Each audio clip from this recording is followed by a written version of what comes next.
So hello everyone, नमस्कार साथियों। स्वागत है आप सभी का एक बार फिर से डेली करंट अफेयर्स की क्लास में। और आज है साथियों आप लोगों की 9 अक्टूबर। और आज हम सभी 9 अक्टूबर से बनने वाले जितने भी मोस्ट इंपोर्टेंट करंट अफेयर्स के प्रश्न बने, इन सभी प्रश्नों को हम इस क्लास के अंदर डिस्कस करेंगे। तो आप सभी साथी पूरी क्लास में आखिर तक बने रहिएगा। लेकिन साथियों उससे पहले एक बार मैं आपको 8 अक्टूबर के करंट अफेयर्स के क्वेश्चनों को क्विकली रिवाइज करा देता हूँ मात्र 2 मिनट के अंदर। उसके बाद हम लोग आज के प्रश्नों की ओर बढ़ेंगे।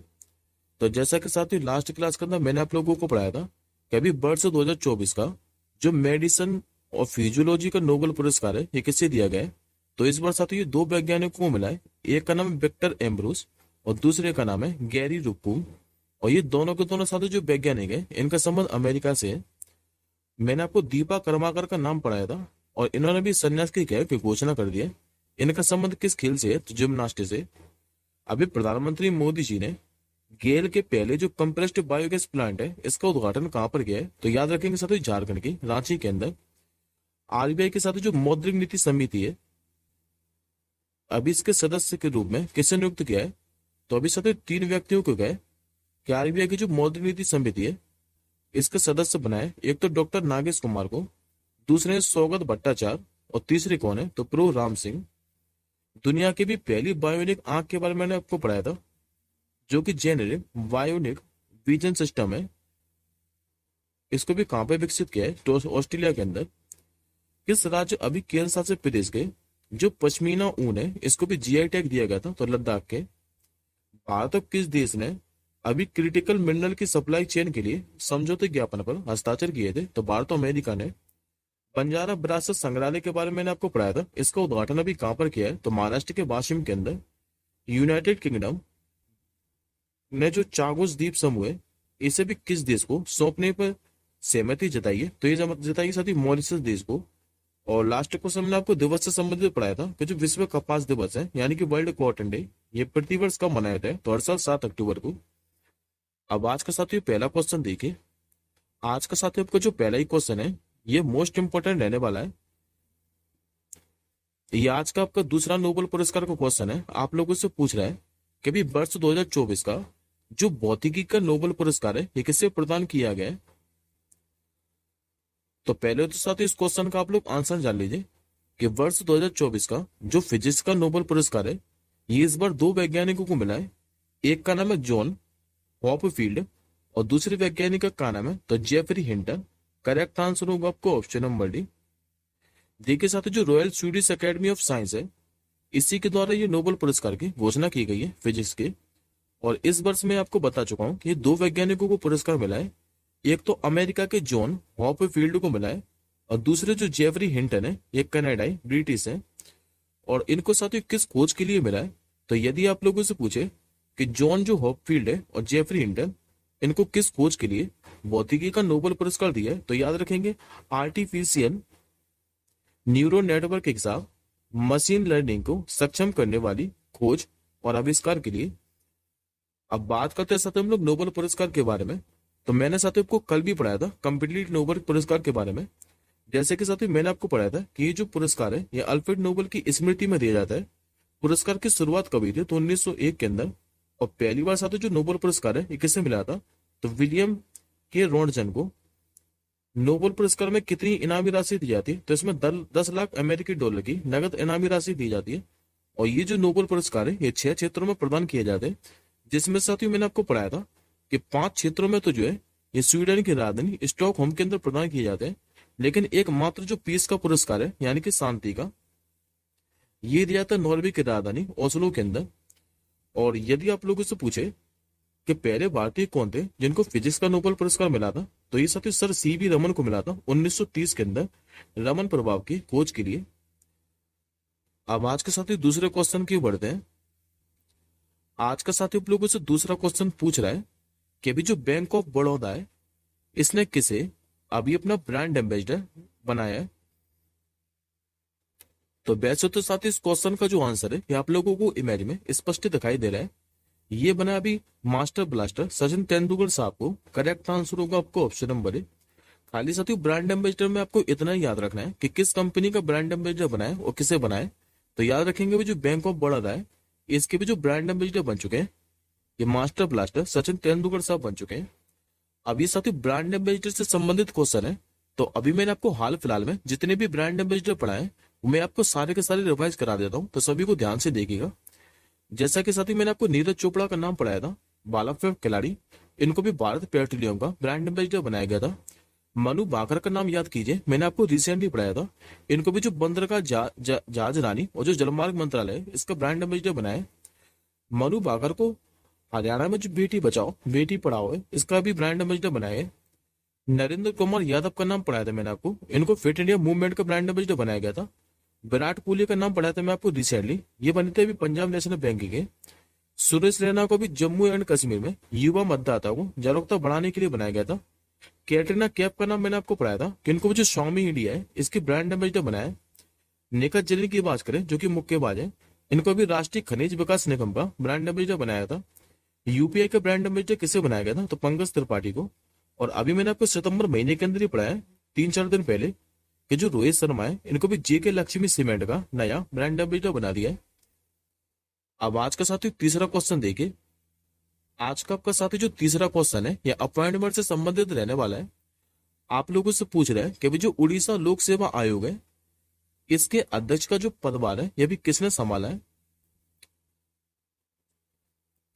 नाम है साथी उनका अरुण कुमार सारंगी।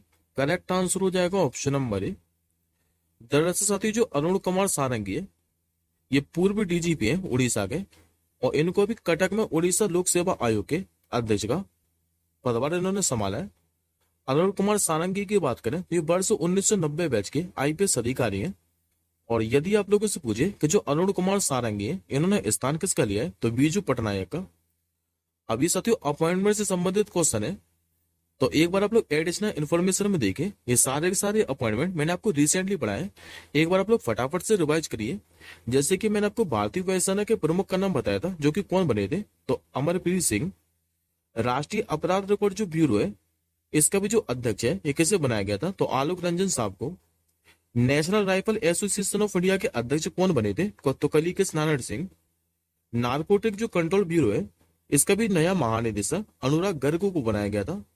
नालको के सीएमडी कौन बने थे, तो ब्रजेंद्र प्रताप सिंह। और सरदार वल्लभ भाई पटेल जो राष्ट्रीय पुलिस अकादमी है इसका नया निदेशक किसे बनाया था, तो अमित गर्ग को। अब आज के चौथे क्वेश्चन की बढ़ते हैं। आज के चौथे क्वेश्चन पर साथ स्टार मार्क कर लीजिए। ये क्वेश्चन भी आपको डेफिनेटली एग्जाम में देखने को मिल सकता है। आप लोगों से पूछ रहे हैं कि अभी कौन सा ऐसा देश है जो कि नवंबर में पहली बार विश्व पिकबॉल चैंपियनशिप की मेजबानी करेगा। तो ये साथियों कोई और देश नहीं बल्कि अपना प्यारा भारत ही है। आंसर हो जाएगा आपको ऑप्शन नंबर है। अब इस क्वेश्चन के बारे में थोड़ा ध्यान से समझिएगा। देखिए साथियों भारत क्या है कि नवंबर में जो विश्व पिकबॉल चैंपियनशिप सीरीज है इसकी मेजबानी करने जा रहा है। और ऐसा पहली बार है कि जब भारत इस चैंपियनशिप की मेजबानी कर रहा है। इसकी जो घोषणा है ये 8 अक्टूबर को जो अखिल भारतीय पिकबॉल संघ है इसी के द्वारा की गई है। और ये जो साथियों चैंपियनशिप है ये 12 नवंबर को शुरू होगी और 17 नवंबर तक मुंबई के अंदर आयोजित की जाएगी। विश्व पिकबॉल चैंपियन सीरीज की बात करें तो इसमें ऑस्ट्रेलिया, वियतनाम, ताइवान, पोलैंड और सिंगापुर जैसे 6 से 7 देश जो है ये लगभग यहाँ से 650 खिलाड़ी इसमें भाग लेने वाले हैं। अब बात करते हैं हम लोग अखिल भारतीय पिकबॉल संघ के बारे में। तो इसके साथ ही जो स्थापना है ये 2008 के अंदर हुई थी। मुख्यालय का इसका तो महाराष्ट्र के मुंबई के अंदर। और वर्तमान में इसके अध्यक्ष कौन है, तो श्री अरविंद प्रभु। अब आज का 5वां क्वेश्चन देखिए। मध्य प्रदेश में अभी कहा उस्ताद अलाउद्दीन खां जो संगीत समारोह है यह भी शुरू हुआ है। तो ये हुआ वैसे तो मध्य प्रदेश के मेहर के अंदर। आंसर होगा आपको ऑप्शन नंबर सी। अब इस प्रश्न के बारे में साथियों थोड़ा ध्यान से समझिएगा। देखिए अभी मध्य प्रदेश का जो मेयर है यहाँ पर अभी 3 दिवसीय 50वां उस्ताद अलाउद्दीन खान समारोह ये 8 अक्टूबर से शुरू हुआ है। और उस्ताद जो अलाउद्दीन खान है ये मध्य प्रदेश में संगीत परंपरा को बढ़ाने और नई पीढ़ी को संगीत से जोड़ने के लिए इन्होंने अथक प्रयास किए थे। बात करते सत्यम उस्ताद अलाउद्दीन खान के बारे में, तो इनके बारे में आपको कुछ इंपॉर्टेंट पॉइंट बताता हूँ। यहाँ से आपको एग्जाम में क्वेश्चन देखने को मिल सकता है। जैसे कि सतिया अगर आप लोगों से पूछे कि जो उस्ताद अलाउद्दीन खान है इनका संबंध किस राज्य से, तो याद रखिए मध्य प्रदेश से। और ये जो साथियों उस्ताद अलाउद्दीन खान है, ये बहुप्रसिद्ध सरोद वादक थे और साथ ही इन्हें अन्य वाद्य यंत्रों का भी अनुभव था। उस्ताद अलाउद्दीन खान के पुरस्कार की बात करें तो 1958 में इनको पद्म भूषण और 1971 में क्या है कि इनको पद्म विभूषण से सम्मानित किया गया था। और साल 1954 में संगीत नाटक अकादमी ने इन्हें अपने सबसे बड़ा जो सम्मान है संगीत नाटक अकादमी फेलोशिप, इससे भी नवाजा था। और इनके साथ ही जो बेटे हैं, एक तो इसमें साथियों अली अकबर खां और दूसरे इसमें अन्नपूर्णा देवी, ये भी सरोद वादक ही हैं। अब आज के छठवें क्वेश्चन की ओर बढ़ते हैं। आज का साथियों का जो छठवां क्वेश्चन है ये भी अपॉइंटमेंट से संबंधित ही है। आप लोगों से पूछ रहे हैं कि जो बीसीसीआई है इसने भी किसे अपना एंटी करप्शन यूनिट का अध्यक्ष नियुक्त किया है। ये बना दी साथियों शरद कुमार को। सही उत्तर होगा ऑप्शन नंबर डी। ये साथियों जो आपको इमेज में दिखाई दे रहे हैं यही आपके शरद कुमार, जिनको भी बीसीसीआई ने अपना एंटी करप्शन यूनिट का अध्यक्ष नियुक्त किया है। और बीसीसीआई ने साथियों इनको नियुक्त किया क्यों किया है, तो बीसीसीआई ने भ्रष्टाचार के खिलाफ अपनी लड़ाई में एक महत्वपूर्ण कदम उठाते हुए ये फैसला लिया है। और यदि आप लोगों से पूछे कि जो शरद कुमार है इन्होंने स्थान किसका ले लिया है, तो के मिश्रा का। अब बात करते साथ हम लोग बीसीसीआई के बारे में, यानी कि भारतीय क्रिकेट कंट्रोल बोर्ड के बारे में। तो इसकी स्थापना कब हुई थी, तो मैंने आपको कई बार बताया 1 दिसंबर 1928 को। मुख्यालय इसका महाराष्ट्र के मुंबई के अंदर। अध्यक्ष कौन है इसके, तो रोजर बिन्नी। उपाध्यक्ष राजीव शुक्ला। और पुरुष कोच के अध्यक्ष कौन है, तो गौतम गंभीर। जबकि महिला कोच की प्रमुख कौन है, तो इनका नाम है अमोल मजूमदार। अब आज का 7वां क्वेश्चन देखिए। आज का साथियों आप लोगों से 7वां क्वेश्चन पूछ रहा है कि हाल ही में उड़ीसा में अभी जो तेंदुओं की संख्या है यह बढ़कर कितनी हो गई है। तो अभी साथियों एक रिपोर्ट जारी की गई है और इसमें भी उड़ीसा में तेंदुओं की जो संख्या है यह बढ़कर 696 हो गई है। सही आंसर होगा ऑप्शन नंबर बी। देखिए साथियों भी एक रिपोर्ट जारी की गई है और इस रिपोर्ट में अनुमान लगाया है कि उड़ीसा में अब जो तेंदुओं की संख्या है यह बढ़कर 696 हो गई है। और अगर परसेंट में देखें तो तेंदुओं की संख्या में क्या है कि 22% की वृद्धि दिखाई गई है। 2022 से अगर 24 के बीच में देखें तो पहले जो 568 तेंदुए थे और अब बढ़कर कितने हो गए हैं, तो 696। अब बात करते हैं तुम लोग तेंदुआ रिपोर्ट के बारे में, तो याद रखेंगे ये रिपोर्ट जारी किसके द्वारा की जाती है, तो नेशनल टाइगर कंजर्वेशन अथॉरिटी के द्वारा। और बाद में तेंदुओं की संख्या पूछे तो वर्तमान में कितनी है, तो 13,874। और इसमें से सबसे अधिक जो तेंदुए हैं ये मध्य प्रदेश राज्य में। और मध्य प्रदेश में कितने तेंदुए हैं, तो 3,907। अब ये तो हो गए साथ ही तेंदुओं की बात। अब हम बात करते हैं हिम तेंदुओं के बारे में। तो हिम तेंदुओं के बारे में मैंने आपको कुछ समय पहले पढ़ाया था कि सबसे ज्यादा जो हिम तेंदुओं की संख्या है लद्दाख के अंदर है, जो कि कितने हैं, तो 477। दूसरे स्थान पर उत्तराखंड है, यहाँ पर सबसे ज्यादा हिम तेंदुए हैं और 124 है यहाँ पर। तीसरे पर है हिमाचल प्रदेश 51 हिम तेंदुओं के साथ। चौथे स्थान पर है अरुणाचल प्रदेश, यहाँ पर 36 हिम तेंदुओं की संख्या है। 5वें स्थान पर है सिक्किम, यहाँ पर आपको 21 हिम तेंदुए देखने को मिलेंगे। जबकि 6वें स्थान पर कौन है, तो जम्मू कश्मीर, यहाँ पर 9 हिम तेंदुए हैं। अब बात करते साथ हम लोग बाघों के बारे में। तो बाघों की संख्या में यदि आप लोगों से पूछे तो हम लोग पहले सीट से 3 राज्यों को देख लेते हैं। सबसे ज्यादा यदि आप जो बाघ देखने को मिलेंगे मध्य प्रदेश में देखने को मिलेंगे, जो कि 785 है। दूसरे स्थान पर कर्नाटक 563 बाघों के साथ। और तीसरे स्थान पर कौन है, तो उत्तराखंड, यहाँ पर 560 बाघ है। अब आज के 8वें क्वेश्चन की ओर बढ़ते हैं। आज का साथियों आप लोगों से 8वां क्वेश्चन पूछ रहा है कि अभी किस कंपनी ने भारत की सबसे बड़ी जो हाइड्रोजन मिश्रण परियोजना है ये शुरू की है। तो इस क्वेश्चन का भी आंसर साथियों को इमेज में स्पष्ट दिखाई दे रहा है। ये कि भी अडानी समूह ने। सही उत्तर होगा ऑप्शन नंबर सी। दरअसल अडानी समूह ने क्या है कि प्राकृतिक गैस में भारत की सबसे बड़ी अभी हाइड्रोजन जो मिश्रण परियोजना है ये शुरू की है। और ये जो परियोजना है ये 4,000 घरेलू और वाणिज्य उपभोक्ताओं को हाइड्रोजन मिश्रित प्राकृतिक गैस उपलब्ध कराएगी।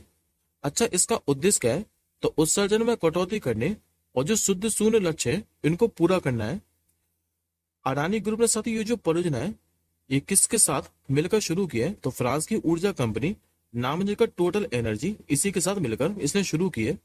और इस परियोजना के माध्यम से क्या है कि जो प्राकृतिक गैस है इसमें 2.2 से लेकर 2.3% तक जो ग्रीन हाइड्रोजन है इसका मिश्रण किया जाएगा। अब आज का 9वां क्वेश्चन देखिए। आज का साथ आप लोगों से 9वां क्वेश्चन पूछ रहा है कि भाई जो अजीत कुमार गुप्ते है इनको किस देश में भारत का राजदूत बनाया गया है?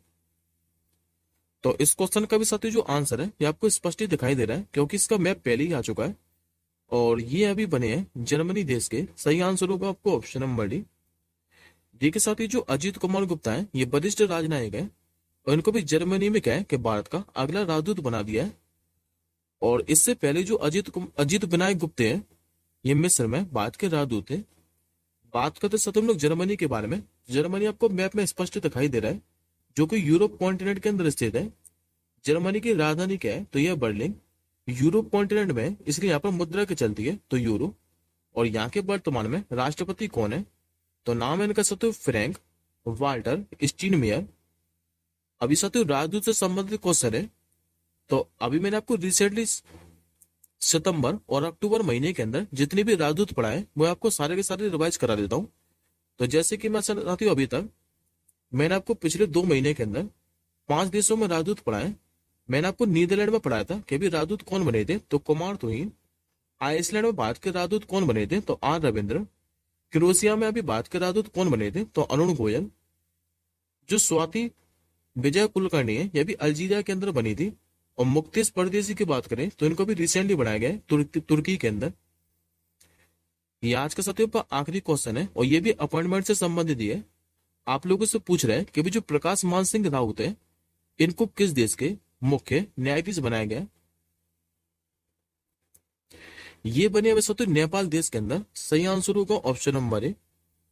दरअसल साथियों जो नेपाल के राष्ट्रपति हैं रामचंद्र पौडेल, इन्होंने भी प्रकाश मान जो सिंह राउत है इनको देश का नया प्रधान न्यायाधीश नियुक्त कर दिया है। और बात करते प्रकाश मान सिंह राउत के बारे में तो 2006 में ये सुप्रीम कोर्ट बार एसोसिएशन के अध्यक्ष बने थे। और इसके अलावा साथ जो अशोक राज सिगडेल हैं इनको नेपाल का नया सेना प्रमुख भी नियुक्त किया है। बात करते साथ नेपाल के बारे में तो नेपाल की राजधानी क्या है, तो काठमांडू। नेपाल में मुद्रा के चलते तो नेपाली रूपी। और वर्तमान में यहाँ के राष्ट्रपति कौन है, तो रामचंद्र पौडेल। ये आज का सत्य का क्वेश्चन ऑफ द डे है। इस प्रश्न का आंसर आप लोग कमेंट बॉक्स के अंदर कीजिएगा कि जो एक्सिस फाइनेंस है इसने किसे अपना नया मैनेजिंग डायरेक्टर और सीईओ नियुक्त किया है। इस क्वेश्चन का आंसर आप लोग कमेंट बॉक्स के अंदर कीजिएगा।